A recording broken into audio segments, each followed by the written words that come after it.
तो photochemical हेलोजेनेशन of alkene का next example है आपका दोस्त आइसोब्यूटेन। तो आइसोब्यूटेन का सबसे पहले हम दोस्त स्ट्रक्चरल फॉर्मूला बनाएंगे। तो स्ट्रक्चरल फॉर्मूला आपका हो गया CH3 सिंगल बॉन्ड CH और CH के नीचे लगा हुआ है CH3 सिंगल बॉन्ड CH3 है। ठीक है दोस्त, ये फर्स्ट कार्बन होगी, ये सेकेंड कार्बन, और सेकेंड कार्बन में लगा हुआ है मिथाइल ग्रुप। तो यहाँ पर देखिए ब्रांच चेन में भी मिथाइल ग्रुप है और मेन चेन में भी मिथाइल ग्रुप है। तो दोनों का दोनों आपका सेम अल्काइल ग्रुप है। तो सेम के लिए हम दोस्त आइसो प्रीफिक्स लगाते हैं। 1 2 3 4 कार्बन के लिए रूट वर्ड ब्यूट लिखते हैं। तो यहाँ पर लिखिए दोस्त ब्यूट। कार्बन और कार्बन के बीच सिंगल बॉन्ड है तो प्राइमरी सफिक्स के रूप में एन लिखेंगे। यहाँ पर लिखिए दोस्त एन। तो इस कंपाउंड का कॉमन नेम हो गया आइसोब्यूटेन। तो हम दोस्त आइसोब्यूटेन का रिएक्शन क्लोरीन के साथ कर रहे हैं सनलाइट के प्रेजेंस में। अब देखिए दोस्त, ये कार्बन आपका एक कार्बन से जुड़ा हुआ है, तो ये कार्बन को बोलेंगे 1 डिग्री कार्बन, और ये कार्बन 1 2 3 कार्बन से जुड़ा हुआ है, तो ये हो गया आपका 3 डिग्री कार्बन। ये कार्बन एक कार्बन से जुड़ा हुआ है, तो ये हो गया आपका 1 डिग्री कार्बन, और ये कार्बन एक कार्बन से जुड़ा हुआ है, तो ये हो गया आपका 1 डिग्री कार्बन। अब यहाँ पर देखिए दोस्त, क्लोरीन को दोस्त इस तरफ फॉर्म में लिख सकते हैं Cl सिंगल बॉन्ड Cl। अब यहाँ पर दोस्त CH3 को लिख सकते हैं CH2 सिंगल बॉन्ड H। जहाँ पर हाइड्रोजन मेटल है, क्लोरीन नॉन मेटल है। तो जिस तरह बेबी को बेस पसंद है, उसी तरह मेटल को नॉन मेटल पसंद है। तो हाइड्रोजन क्लोरीन को रिप्लेस कर दिया और बाय प्रोडक्ट के रूप में HCl बना लिया। अब आपके पास यहाँ पर है दोस्त आइसोब्यूटाइल बन गया। तो आइसोब्यूटाइल का यहाँ पर है CH3 सिंगल बॉन्ड CH के नीचे CH3 है, यहाँ पर लिखिए CH3 सिंगल बॉन्ड CH और CH के नीचे CH3 है। सिंगल बॉन्ड CH2 और एक खाली बॉन्ड है, तो सिंगल बॉन्ड CH2 और इस खाली बॉन्ड में बचे हुए क्लोरो ग्रुप को ऐड कर दिए। यहाँ पर क्लोरो ग्रुप आपका दोस्त जुड़ गया। ये बन गया आपका दोस्त आइसोब्यूटाइल क्लोराइड। अब देखिए दोस्त, इस 3 डिग्री कार्बन से लोग हाइड्रोजन को हटाएंगे।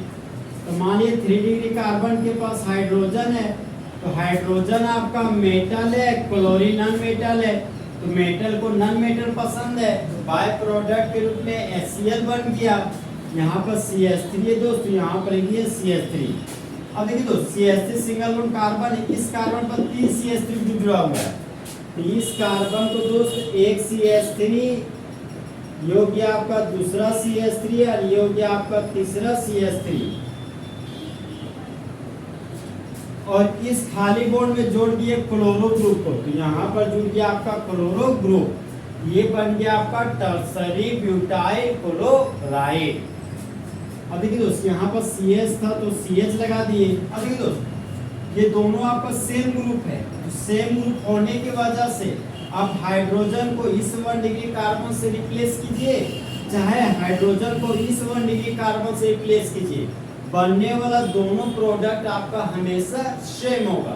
तो फिलहाल हम दोस्त इस टर्मिनल कार्बन से हाइड्रोजन को रिप्लेस करते हैं। तो CH3 को हम लिख सकते हैं CH2 सिंगल बॉन्ड H, और क्लोरीन को Cl सिंगल बॉन्ड Cl लिख सकते हैं। तो hydrogen metal, chlorine non metal, तो मेटल को नॉन मेटल पसंद है, तो हाइड्रोजन क्लोरीन को रिप्लेस किया और बाय प्रोडक्ट के रूप में HCl बना दिया, और इस खाली बॉन्ड में जुड़ जाएगा क्लोरो ग्रुप। यहाँ पर Cl लगा दिए दोस्त, सिंगल बॉन्ड CH2 था तो सिंगल बॉन्ड CH2 लिख दिए। इस CH पर 2 मिथाइल ग्रुप लगा हुआ है, तो इस CH पर लगा दिए 2 मिथाइल ग्रुप। अब देखिए दोस्त, इस कंपाउंड का आपका यूपेक नेम हो गया आपका आइसोब्यूटाइल क्लोराइड।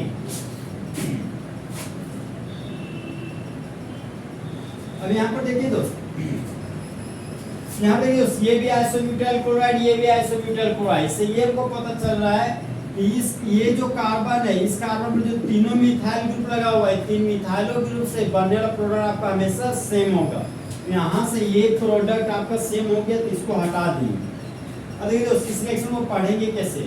जब आइसोब्यूटेन का रिएक्शन क्लोरीन के साथ करते हैं सनलाइट के प्रेजेंस में, तब मेन प्रोडक्ट के रूप में आइसोब्यूटाइल क्लोराइड का फॉर्मेशन होता है और साथ में टर्सरी ब्यूटाइल क्लोराइड भी मेन प्रोडक्ट के रूप में बनता है और बाय प्रोडक्ट के रूप में हमेशा आपका हाइड्रोजन क्लोराइड का फॉर्मेशन होता है। तो होने वाला रिएक्शन आपका दोस्त photochemical halogenation of higher alkane कहलाता है।